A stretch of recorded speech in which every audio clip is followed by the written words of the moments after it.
TJ, the two guys in here a minute ago obviously were pretty down. I guess give us a temperature check of your locker room after a game like that. Yeah, extremely disappointing for sure. Especially, we take a lot of pride in being a program that's really disciplined, highly competitive, and makes like winning plays when they're necessary. And tonight, again, guys are given effort, but there's a big difference between effort and having discipline and competitive endurance to find a way to win. And there's some really costly things in the second half specifically, I felt like that put us in some bad spots. Certainly to start, Stevenson getting going early from three, something we, that's not what we, talked about or how we wanted to defend that, but just felt like in the second half there was undisciplined fouls on dead balls and just giving them free throws that's what we did when we were in Morgantown and put us in a tough spot, and we had some of those again. And I think it was really costly when their player throws an elbow at us and turns into essentially a 5-point play for them. We've got to be more disciplined in that situation. Our reaction to that play put us at a deficit. We missed the foul shots. They make a three on the next possession. That's a monster play.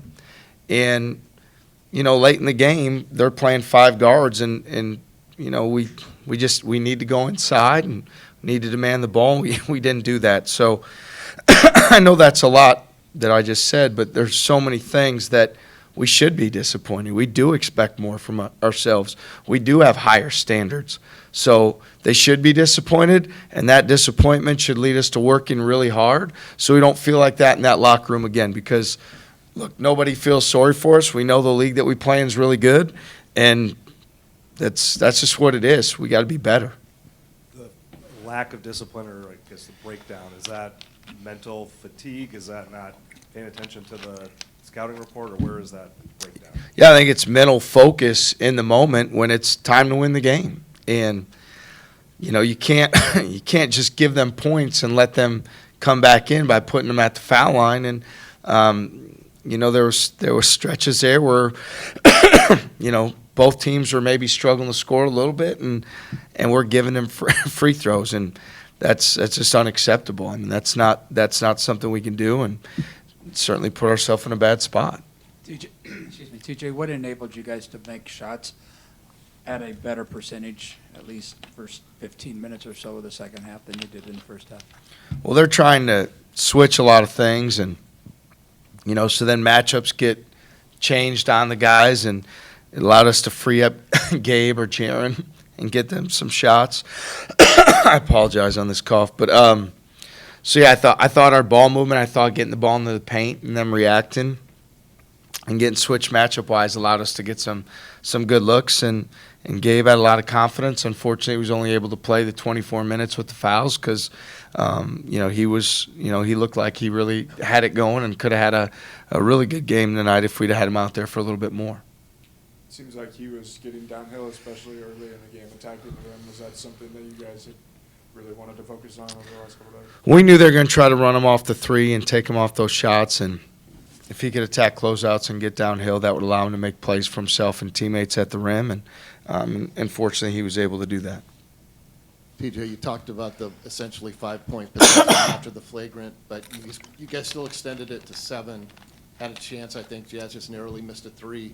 What is that kind of when you talked about maybe some of that discipline broke down? Yeah, I mean, obviously Jazz makes the 3 there. We go up 10, but that didn't happen. And then that was that stretch. I mean, it's the unnecessary fouls. It's getting back cut. It's things that at that point in the game where you lock in and there's a pride point and you just say, you know what, you're not scoring a basket. Not on our court, not tonight. It's not happening. Not on senior night. And you dig deep and you find a way.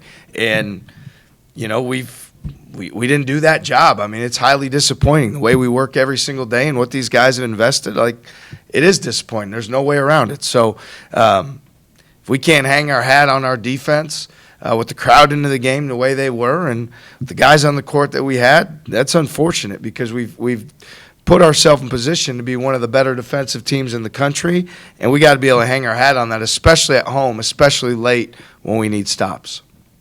What is, I guess, the benefit of Jaron and Gabe seeing the ball go through the basket after the last month? Not as frequently.